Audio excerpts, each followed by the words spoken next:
Hello parents, my name is Jaswinder Singh Randhawa. I am founder and CEO of Real Life Preschool GTB Nagar Jalandhar and co-founder of Kiddies World School Rama Mandi Jalandhar.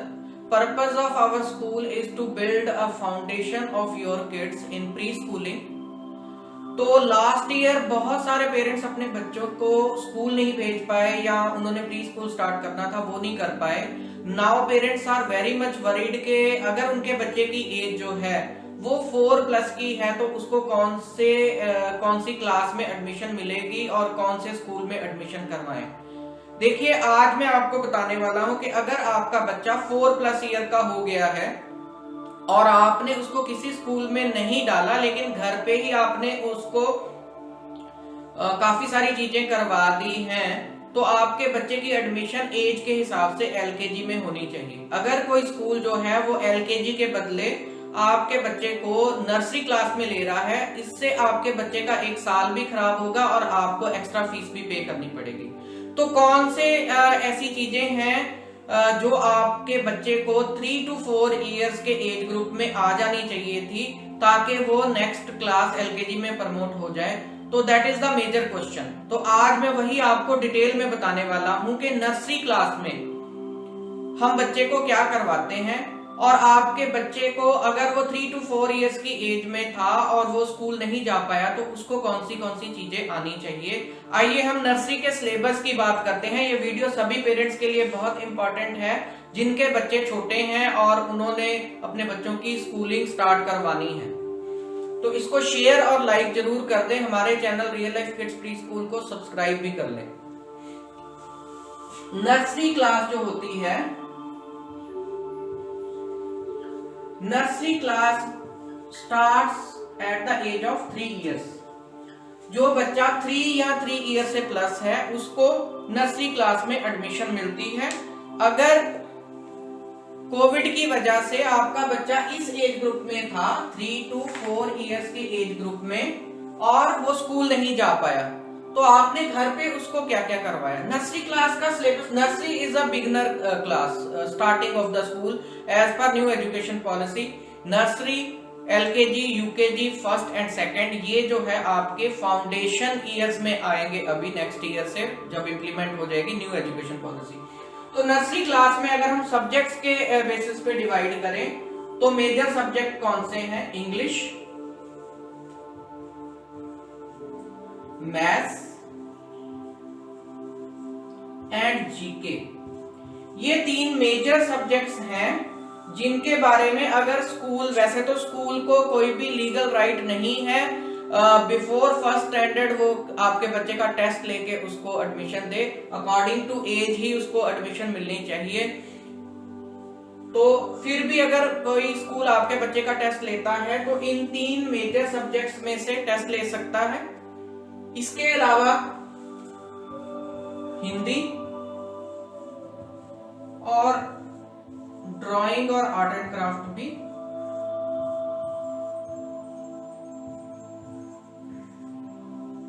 जब आपका बच्चा school में पढ़ता है या pre school में पढ़ता है तो वहां पे ये चीजें भी करवाई जाती हैं. हिंदी मोस्टली ओरल होता है जिसमें राइम्स और स्टोरीज वगैरह बच्चे को बताई जाती है. ये माना जाता है कि 2 लैंग्वेजेस हम इंग्लिश और हिंदी जो है वो स्कूल में करवा रहे हैं और पंजाब में पंजाबी जो है वो बच्चा घर पे सीख रहा है. तो ही is learning 3 languages at a time. Okay, तो अब आ गया पहला जो आपका सब्जेक्ट है. इसमें आपके बच्चे को क्या क्या आना चाहिए.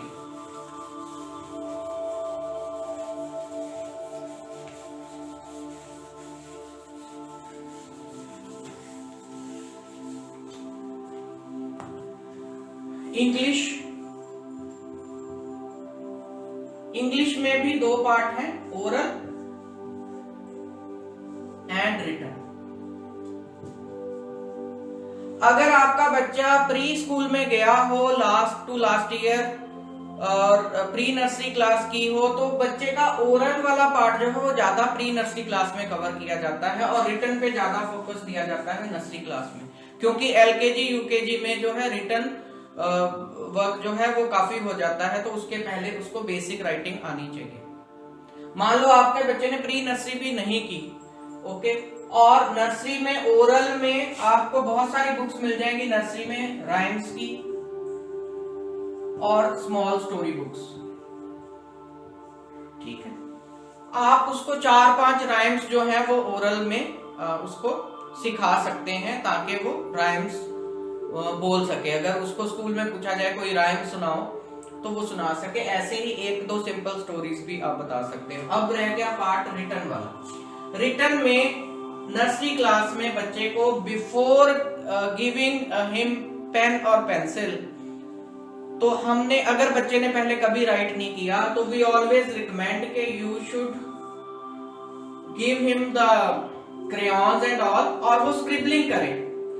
वो कोई शीट आप कोई ऑब्जेक्ट बना के दो, उसमें वो कलरिंग करे, right. Then we start with tracing. Tracing में आपने उसको sleeping line, standing line, horizontal lines, curves, ये करवानी है पहले, क्योंकि इन्हीं के बेसिस पे आगे जाके वो जो है ABCDs के जो भी अल्फाबेट्स हैं वो आराम से लिख पाएगा। अगर उसको sleeping line, standing line, horizontal and vertical curves और ये हॉरिजॉन्टल एंड वर्टिकल लाइंस और उसको left curve, right curve, down curve and bottom curve बनाने आ गए तो वो कोई भी अल्फाबेट जो है वो बना सकता है। So this is the first step for the writing. उसके बाद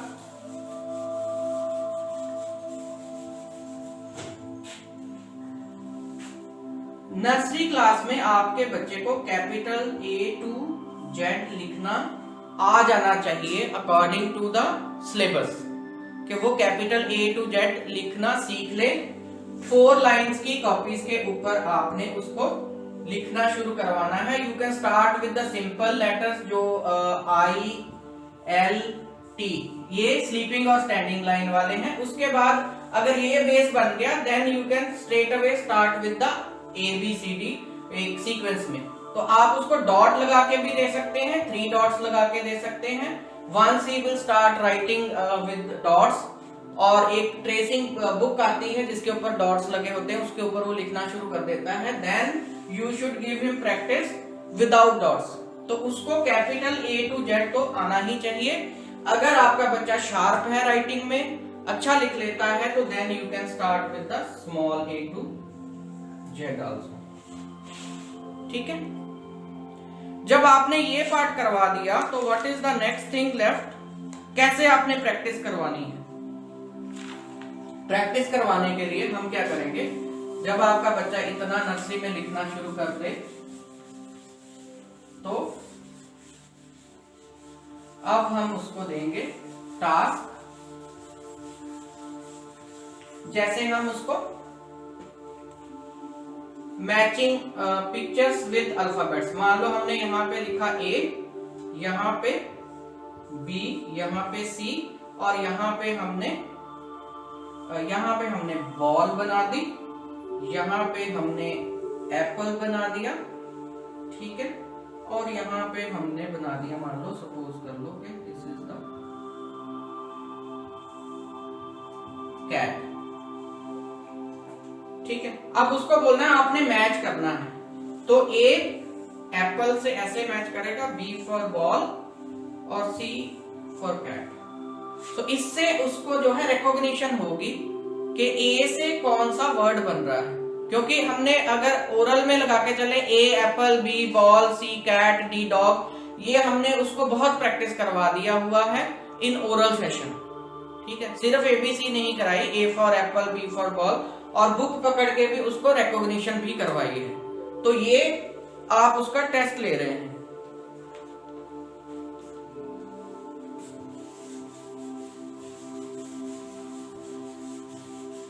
जब आपका बच्चा जो है वो A to Z लिख लेता है, A to Z बोल लेता है, तो अब उसको जो है हम उसको असाइनमेंट्स दे दे के ये चीजें कंफर्म कर रहे हैं कि उसको ये भी पता हो कि कौन सा अल्फाबेट कौन से अल्फाबेट के बाद में आ रहा है। तो हम उसको मिसिंग लेटर्स की असाइनमेंट भी दे सकते हैं, A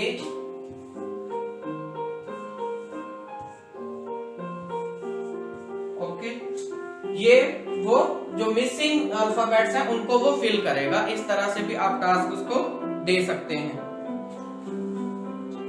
मैच, पहले मैंने पिक्चर्स मैच करवाई थी अल्फाबेट्स के साथ, मैच आप लेटर्स का भी कर सकते हो। यहाँ पे आपने ABC लिखा और यहाँ पे हमने ऐसे लिख दिया, now he has to match. ठीक है, पिक्चर टू पिक्चर भी मैच करवा सकते हैं। एक साइड पे हमने पिक्चर्स बना दी, दूसरी साइड पे जो पिक्चर्स हैं वो शफल्ड है। ठीक है, ऑड वन आउट, आपने कुछ अल्फाबेट्स लिखे, मान लो ABC और बीच में आपने स्मॉल लेटर लिख दिया, तो he has to circle the odd one out. ठीक है, आपने कुछ अल्फाबेट्स लिखे और उसको बोला कि आपने सिर्फ एक पर्टिकुलर अल्फाबेट को ही सर्कल करना है। ये मैं आपको असाइनमेंट्स बता रहा हूं ताकि आपके बच्चे की जो A to Z है वो रिकॉग्निशन भी क्लियर हो जाए और राइटिंग भी उसकी सही हो जाए। मान लो आपने कहा you have to find a C और यहाँ पे आपने ABCD फिर CTUVC,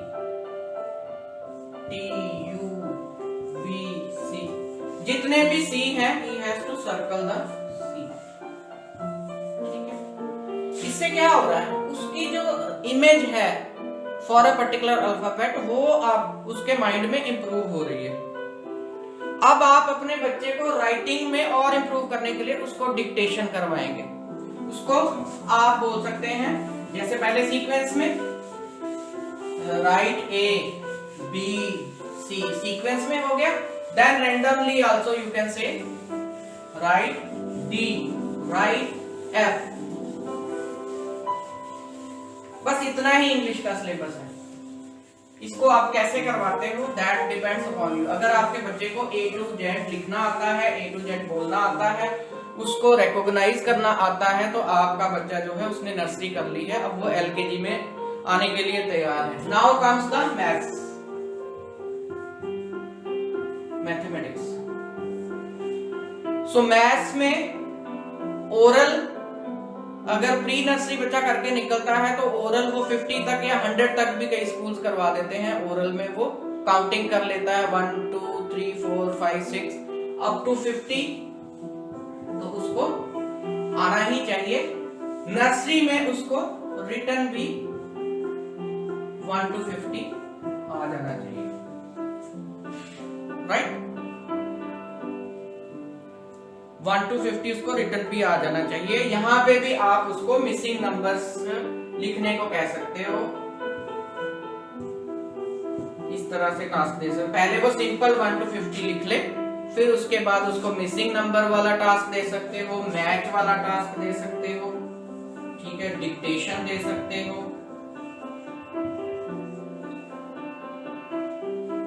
सेम लाइक इंग्लिश, जो आपने वहां पे A to Z के साथ किया था वही 1 to 50 नंबर्स के साथ। इसमें एक चीज और एडिशनल हो सकती है, काउंट एंड राइट।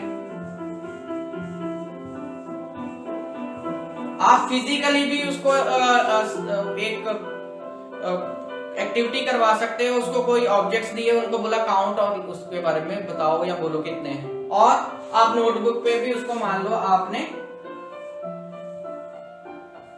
ये मान लो 3 स्टिक्स हैं, ऐसे करके और ऑब्जेक्ट्स दे दिए, ठीक है, ये है। तो now he has to count 1 2 3 sticks हैं, ये 2 ऑरेंजेस हैं। So count and right.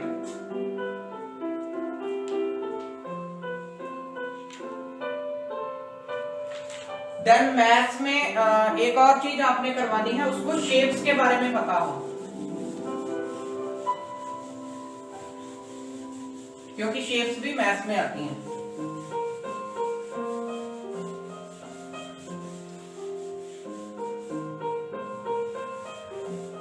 Shapes कौन सी शेप्स है मेन? स्क्वायर है, ट्रायंगल है, सर्कल है, ओके, रेक्टेंगल है, ठीक है, फिर ये डायमंड शेप है। जितनी शेप्स, आप शेप्स को रिकॉग्नाइज करना सीख ले, शेप्स में कलर फिलिंग की आप उसको वर्कशीट करवा सकते हैं, और then the maths will be covered. अगर आपका बच्चा ये सब कर सकता है तो उसको इंग्लिश और मैथ्स में वो उसने नर्सरी कंप्लीट कर ली। Now left the GK part. Hindi में आपने साथ साथ उसको राइम्स करवाते रहना है, ड्राइंग बुक में उसको ड्राइंग करवाते रहना है ताकि उसका जो हैंड्स का फ्लो है वो खुलता जाए। अब आ गया आपका जीके का syllabus. GK is basically oral. क्या कुछ आना चाहिए? बॉडी पार्ट्स, कलर्स, कम से कम 5 जैसे कलर्स हैं, वेजिटेबल्स, फ्रूट्स। अगर बच्चा ज्यादा कर सकता है तो that's good. Seasons, animals, animals को आप कैटेगराइज करते हो, डोमेस्टिक, पेट, जो पेट होते हैं, और वाइल्ड एनिमल्स, स्पोर्ट्स, ठीक है, kitchen articles,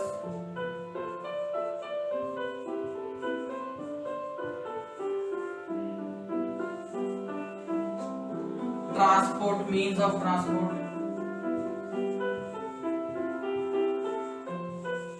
okay. Then about, उसको नेशन के बारे में पता हो, कौन से कंट्री में है वो, उसकी कैपिटल क्या है, कौन से स्टेट में है, कौन से सिटी में है, उसका क्या नाम है, फैमिली के बारे में पता हो उसको। जितनी बच्चे की कैपेसिटी है अगर आप उसको जीके करवा देते हो। अब आपका बच्चा 4 इयर्स का है और वो आप उसको एलकेजी में एडमिशन करवाने जा रहे हो, ये सब चीजें अगर आती हैं उसको, तो आपके बच्चे का चाहे वो ओरल टेस्ट ले चाहे वो रिटन टेस्ट ले, तो आपका बच्चा जो है एलकेजी में जाने के लिए एलिजिबल है। उसको कोई भी रोक नहीं सकता, उसको ये नहीं कह सकता कि आप जो है आप इसको नर्सरी में डाल दो, क्योंकि नर्सरी का सिलेबस यही है, फाउंडेशन बनानी राइटिंग में, ठीक है। Major in English, maths and general knowledge उसको पता हो। इसके अलावा हिंदी की राइम्स हो गई, वो आजकल ज्यादा कोई सुनते नहीं है, और ड्राइंग और पेंटिंग। इसीलिए मैं आपको कहता हूं कि अगर आप ड्राइंग एंड पेंटिंग करवा रहे हैं तो अपने बच्चे का पोर्टफोलियो जरूर बना लें कि उसको आपने कौन सी वर्कशीट्स करवाई हैं। ये हम ऐसे पोर्टफोलियो बनाते हैं, जैसे बच्चे ने कोई भी पेंट करा, थंब प्रिंटिंग की, ठीक है, बैलून पेंटिंग की है उसने, टूथब्रश के साथ पेंटिंग की है, ठीक है। बहुत सारी एक्टिविटीज हम करवाते हैं, जैसे ये फोक के साथ करवाया हमने। तो इस तरह से आप उसको वर्कशीट करवा के उसका पोर्टफोलियो भी तैयार कर लें, ताकि आपके बच्चे का जो साल है वो खराब ना करें। अगर बच्चे के एडमिशन के रिगार्डिंग या बच्चे के रिलेटेड कोई भी प्रॉब्लम आपके माइंड में है तो आप मुझे 8427829974 पे कांटेक्ट कर सकते हैं। नेक्स्ट वीडियो में मैं आपको बताने वाला हूं कि अगर आपका बच्चा जो है वो राइटिंग नहीं सही से कर पा रहा तो उसकी राइटिंग को कैसे इंप्रूव करें या उसकी राइटिंग स्किल्स कैसे इंप्रूव करें। तो मेरे साथ जुड़े रहिए, मेरे channel real life pre school को सब्सक्राइब जरूर कर ले। Thank you very much.